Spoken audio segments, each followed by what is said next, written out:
Hello students, हम पढ़ रहे थे चैप्टर नंबर 8 ग्रेविटेशन। ग्रेविटेशन में हमने पहले पढ़ा था about the gravity of earth, variation of g with different parameters. उसके बाद हमने ग्रेविटेशनल पोटेंशियल और पोटेंशियल एनर्जी कर लिया था इससे पहले वाली वीडियोस में। नाउ नेक्स्ट टॉपिक है जो वो आज हम पढ़ेंगे अबाउट द सैटेलाइट्स। तो what do you mean by satellites? Satellite का मतलब होता है जो ऑब्जेक्ट्स अर्थ के अराउंड रिवॉल्व करते हैं उन्हें हम बोलते हैं satellite of earth, that are the earth satellite. Satellite का एक्चुअली में मीनिंग क्या होता है? अगर एक बॉडी किसी हैवियर बॉडी के अराउंड रिवॉल्व करी है continuously in a fix orbit तो उसको हम सैटेलाइट करते हैं। जैसे कि जुपिटर के भी सैटेलाइट्स हैं, अर्थ के भी सैटेलाइट्स हैं।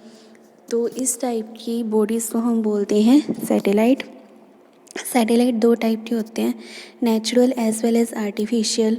अगर हम अर्थ की बात करें तो अर्थ के पास एक ही नेचुरल सैटेलाइट है, दैट इज़ मून।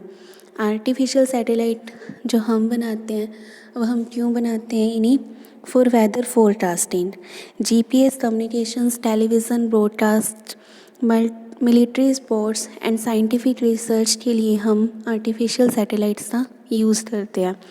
नाउ अब हमने सैटेलाइट की वेलोसिटी मीन्स जिस वेलोसिटी के साथ सैटेलाइट रिवॉल्व कर रहा है, ऑर्बिटल वेलोसिटी, वो निकालने हैं एंड टाइम पीरियड निकालने हैं।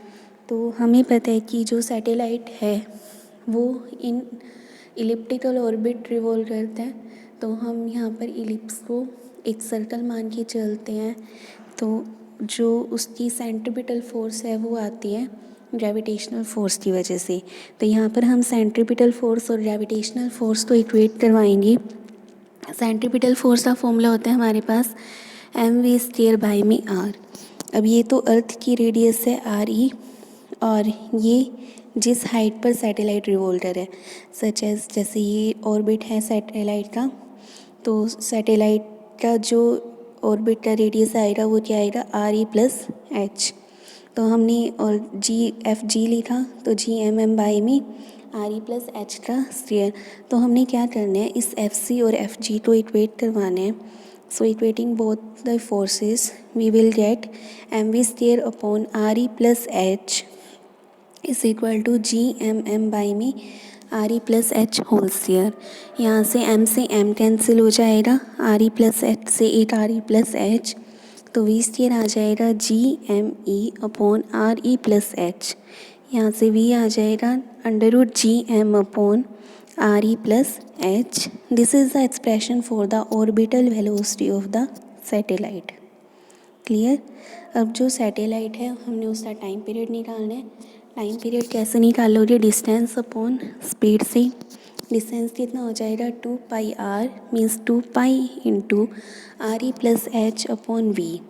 v की ये वाली वैल्यू पुट कर दो यहाँ पर, तो आ जाएगा 2πRE+H/√Gm इंटू √RE+H। तो टी का फॉर्मूला आ गया 2π into RE+H⁵ upon √Gm। Clear? No special cases हैं, जब H हमारे पास लेसर देन है RE, तो हम RE+H को RE के इक्वल ले सकते हैं। मतलब थोड़ी सी हाइट पे ही रिवॉल्व कर रहे हैं तो ये अप्रोक्सीमेटली इक्वल हो जाएगा RE की। तो ये हमारे पास वैल्यू आ जाएगी 2π√RE² बिकॉज RE+H था तो हमने वो H निगलेक्ट कर दिया। तो ये बन गया 2π√RE/G। Now energy of orbiting satellite, let mass of a satellite is m, velocity v है, काइनेटिक एनर्जी ½ mv², तो ये आ जाएगा ½ m। वेलोसिटी का एक्सप्रेशन पुट कर दिया √Gme/RE+H होल स्क्वायर। यहाँ से हमारे पास काइनेटिक एनर्जी आ जाएगी ½ mGme/RE+H। पोटेंशियल एनर्जी का हमने फॉर्मूला इससे पहले वाले लेक्चर में किया था -Gmm/r। r जो वहाँ पर था वो स्मॉल r था, दैट वॉज RE+H। तो ये आ जाएगा -Gmem/RE+H। टोटल एनर्जी के लिए आप क्या करोगे? Kinetic energy plus potential energy. तो ये आ जाएगा आपके पास पहली पोटेंशियल एनर्जी ये पोटेंशियल एनर्जी है और ये काइनेटिक एनर्जी, दोनों का ऐड कर दिया तो हमारे पास आ गया GMEM upon RE plus H। ये 1/2 माइनस 1, तो ये 2 भी आएगा साथ में। तो कंक्लूज़न यहाँ से क्या निकला, जो पोटेंशियल एनर्जी है, this potential energy is twice of kinetic energy. Total energy में दोनों का ऐड हो रहा है, राइट।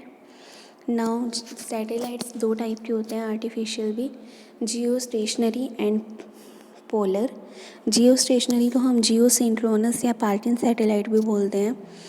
जियो स्टेशनरी मतलब इसको हम दो पार्ट्स में ब्रेक करेंगे तो आएगा जियो प्लस स्टेशनरी, मीन्स जो अर्थ के रिस्पेक्ट में एक स्टेशनरी बिहेव करे। A satellite which appears to be at a fix point, fix position at a definite height to an observer of earth is called geo stationary या parking satellite. अब इनकी height कितनी होती है from the earth surface, this height, ये equatorial के साथ move करते हैं क्योंकि हमें इसको फिक्स करना है ना, तो अर्थ मूव करती है फ्रॉम वेस्ट टू ईस्ट, तो ये भी वेस्ट टू ईस्ट मूव करेंगे अर्थ के साथ साथ, ताकि ये अर्थ के रिस्पेक्ट में क्या लगे, हमें स्टेशनरी रहे। फिर उनकी ये वाली जो हाइट होती है फ्रॉम द अर्थ सरफेस वो होती है 36,000 किलोमीटर। रेडियस ऑफ जो ऑर्बिट होएगी वो कितनी हो जाएगी 6400, इसमें ऐड कर दो तो आपके पास आ जाएगा 42,400 किलोमीटर। टाइम पीरियड क्या आएगा 24 आवर, जैसे अर्थ का होता है। For the spinning motion of earth time period होता है 24 आवर, तो इनके लिए भी आ गया 24 आवर। ऑर्बिटल वेलोसिटी कितनी आएगी 3.1 किलोमीटर पर second. Angular velocity, angular displacement होती है 2 पाई अपॉन टाइम 24, तो ये आ गई π/12 रेडियन पर आवर। तो ये अर्थ के अराउंड रिवॉल्व करते हैं in equatorial orbits. Angular velocity of the satellite is same in magnitude and direction भी सेम होती है, बट ऑर्बिटल डिफरेंट होती है। एंगुलर दोनों की केस में कितनी आएगी 2 π/24 for earth as well as satellite. इनके एग्जाम्पल क्या हैं, INSAT 2B, INSAT 2C are geostationary satellites of India, right. Now next is polar satellite. Polar satellite वो सैटेलाइट होते हैं जो पोलर ऑर्बिट्स में रिवॉल्व करते हैं।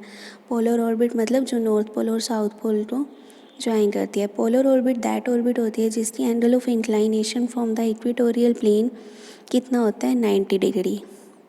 अब इसकी हाइट हम कितनी लेते हैं 880 किलोमीटर। टाइम पीरियड होता है 84 मिनट। ऑर्बिटल वेलोसिटी होती है 8 किलोमीटर पर आवर।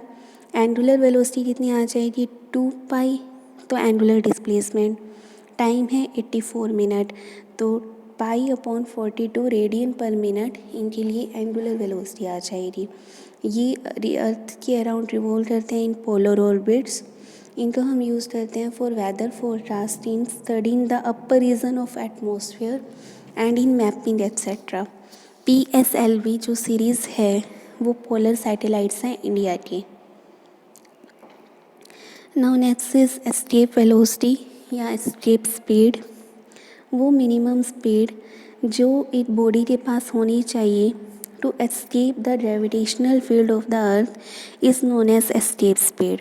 अब इसका हमने एक्सप्रेशन निकालना है, तो टोटल एनर्जी हमें पता है kinetic energy plus potential energy होती है, राइट। अब हमने क्या करना है अर्थ की सरफेस से बाहर भेजना है, तो उससे इनिशियल वेलोसिटी मान ली हमने VI है, फाइनल मान ली VF है। तो फाइनल पोजीशन पे काइनेटिक एनर्जी इन्फिनिटी कितनी आ जाएगी 12mv²। पोटेंशियल एनर्जी आएगी -GMM/r। बट अगर हम R टू इन्फिनिटी ले रहे हैं जैसे हमने यहाँ पे लिया, तो पोटेंशियल एनर्जी तो ज़ीरो ही आ जाएगी, सिर्फ क्या बचेगी kinetic energy. Now final total energy कितनी आ जाएगी, सिर्फ काइनेटिक एनर्जी के equal as potential energy is zero. Initial position पे काइनेटिक एनर्जी होएगी 12mv²। पोटेंशियल एनर्जी इनिशियल आ जाएगी -GMM/RE + H।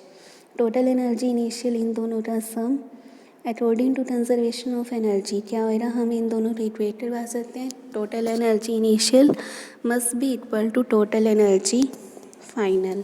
तो हमारे पास आ जाएगा half m v f square, ये फाइनल थी, is equal to half m v i square minus g m m upon r e plus h. ये हमारे पास इनिशियल थी. तो यहाँ से हमारे पास एक्सप्रेशन क्या बना, देखो ये आपके पास आ गया, ये टोटल एनर्जी और ये तो half m v f square, ये तो क्या है पॉजिटिव है, मीन्स ये डिफरेंस भी क्या आना चाहिए पॉजिटिव. तो हमने डिफरेंस को greater than equal to 0 put कर दिया. तो यहाँ से वी आई स्क्वायर की वैल्यू निकाल दी, for minimum is equal to ये 0 हो जाएगा. और इसको हम जब इक्वेट करवाएंगे तो ये एक्सप्रेशन आ जाएगा. एच को 0 पुट कर दो कि हमने हाइट नेग्लिजिबल मान ली अप्रोक्सीमेटली 0. तो हमारे पास ये बन जाएगा सिर्फ 2gm upon r e. V i square क्या आ गया 2gm अपॉन आर ई. तो यहाँ से g की वैल्यू v की वैल्यू क्या आ जाएगी under root 2gm upon r e. This is expression for escape speed. अब हमें पता है g इज इक्वल टू होता है gm upon r E square. तो यहाँ से हम जी आर ई स्क्वायर तो लिख सकते हैं जी आर ई तो लिख सकते हैं g m upon r e. तो यहाँ से एस्केप वेलोसिटी का हमारे पास एक और एक्सप्रेशन आ जाएगा in terms of acceleration due to gravity g. Right. Now next है हमारे पास weightlessness. Weightlessness is the situation in which the effective weight of the body becomes zero. Effective weight zero हो जाएगा. इफेक्टिव वेट ज़ीरो कैसे होएगा, जैसे अगर मान लो बॉडी फ्रीली फॉल कर रही है तो उसकी एक्सेलरेशन ड्यू टू ग्रेविटी की इक्वल हो जाएगी. राइट. फोर्स जो होती है वो वेट की इक्वल होती है एम जी. तो यहाँ पर एक्सेलरेशन जो आ रही है वो एक्सेलरेशन ड्यू टू ग्रेविटी की इक्वल आ रही है. तो रिएक्शन जो होएगा ऊपर और ये दोनों इक्वल हो जाएंगे. So this is a condition for weightlessness. यहाँ पर जो उसका वेट है वो क्या है ज़ीरो. जो इतनी भी जी थी वो उसको एक्सेलरेशन प्रोवाइड कर रही है. तो जो उसका इफेक्टिव वेट आएगा M G dash means M जी माइनस एम में वो कितना आएगा ज़ीरो. इनसाइड अ स्पेस और क्राफ्ट और सैटेलाइट इसमें भी ज़ीरो आएगा. और at the centre of earth ये भी at the centre of earth क्या आएगा जी ज़ीरो हो जाएगी सेंटर पे. बिकॉज जी का फॉर्मूला क्या होता है हमारे पास g 1 minus d by R. Centre पे d is equal to R. तो यहाँ पर भी जी ज़ीरो. हमारे पास वेट कितना आएगा zero. When a body is lying in a freely falling lift, ये आपने थर्ड यूनिट में पढ़ा था. जैसे आपके पास लिफ्ट होती है, वेट एक्ट करता है नीचे एम जी, ऊपर रिएक्शन मिलता है और नेट फोर्स नीचे होएगी बिकॉज नीचे आ रही है. तो नेट फोर्स नीचे एफ इज़ इक्वल टू क्या आएगा एम जी माइनस में आर. तो यहाँ पर जब वो फ्रीली फॉलिंग लिफ्ट है तो एक्सेलरेशन जैसे फर्स्ट स्टेप्स में acceleration is equal to g हो रहा था तो एम जी माइनस एम जी बन जाएगा. तो इफेक्टिव वेट क्या आएगा यहाँ पर भी ज़ीरो. क्लियर.